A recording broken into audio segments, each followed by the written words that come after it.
Our new water filters just arrived. These are by the lifeegrn, something like that, from off of Amazon. These RV filters.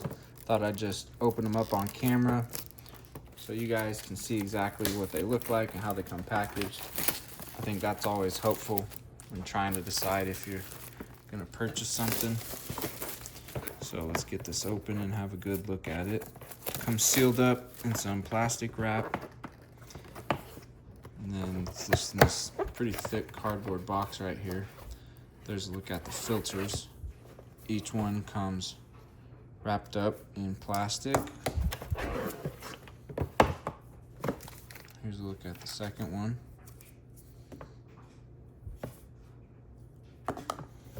And then it also comes with a little customer service card and your attachment right here. So I'll open one of these up, show them to you.